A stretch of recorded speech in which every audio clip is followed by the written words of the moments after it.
Doctor Namit Nitharwal, senior consultant spine surgery, Manipal hospital Jaipur. आज आपसे कोडाइकोना syndrome के बारे में डिस्कस करना चाहता हूँ। कोडाइकोना सिंड्रोम एक स्पाइन इमरजेंसी है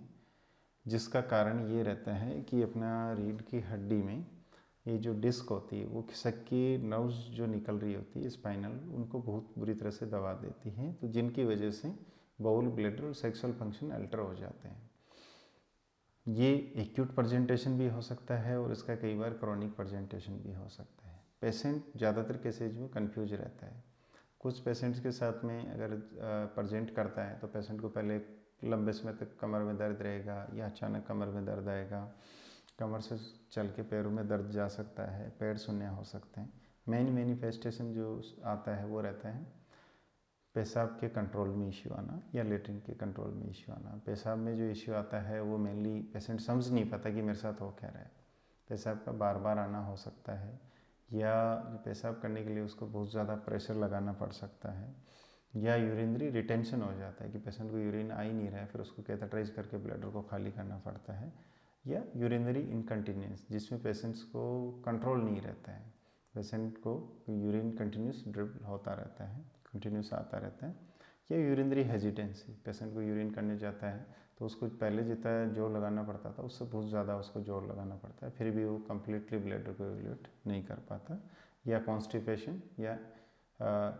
मोशन का इनकंटिन्यूस जिसमें लेटरिन का कंट्रोल नहीं रहता, उसको पता नहीं चलता कि आ रही है नहीं आ रही है, वो वॉलंटरी कंट्रोल होता है वो उसका हट जाता है। तो ज़्यादातर केसेज में क्या पेशेंट को अवेयरनेस नहीं होती है, तो पेशेंट प्रॉपर डॉक्टर के पास नहीं पहुंच पाता है, बीमारी आइडेंटिफाई नहीं होती है, और ऐसे केसेज में इस बीमारी को लंबे समय तक लेके रखने से फिर ये परमानेंट हो जाती है, फिर इसको हम सर्जिकली भी इंटरवेंशन करके उसको रिलीव नहीं कर पाते हैं। तो अपने को जब भी कभी लगे कि पेरिनियल एरिया में नमनेस हो या ये बाउल एंड ब्लैडर के सिम्टम्स हो,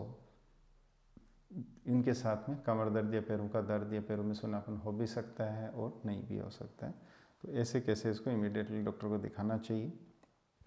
फिर हम इसके MRI और एक्सरे करवाते हैं, उसमें देखते हैं कि इसका रीजन क्या रहा है और ऐसे केसेस का अगर अपन टाइमली इंटरवेंशन करते हैं तो ज़्यादातर केसेस में रिजल्ट आ जाता है, और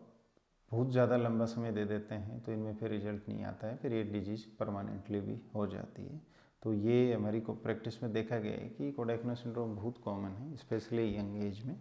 जब पेशेंट्स बहुत ज़्यादा कुछ विगस एक्टिविटी करता है, बहुत ज़्यादा जिम कर लेता है, बहुत ज़्यादा वजन उठा लेता है, या कई बार इंजरी हो जाती है, तो इंजरी में भी ये कोडाइकोना सिंड्रोम बहुत कॉमनली देखा जाता है। तो इसमें मेरा इस वीडियो का जो मेन एम है वो यही है कि ये कोडाइकोना सिंड्रोम बीमारी को आप पहचानें, और अगर किसी के डेवलप हो गई है तो टाइमली डॉक्टर को दिखा के इसको आइडेंटिफाई करें और अपना ट्रीटमेंट लें, ताकि लाइफ लॉन्ग अपन मॉर्बिडिटी के साथ में ना जिए। Thank you.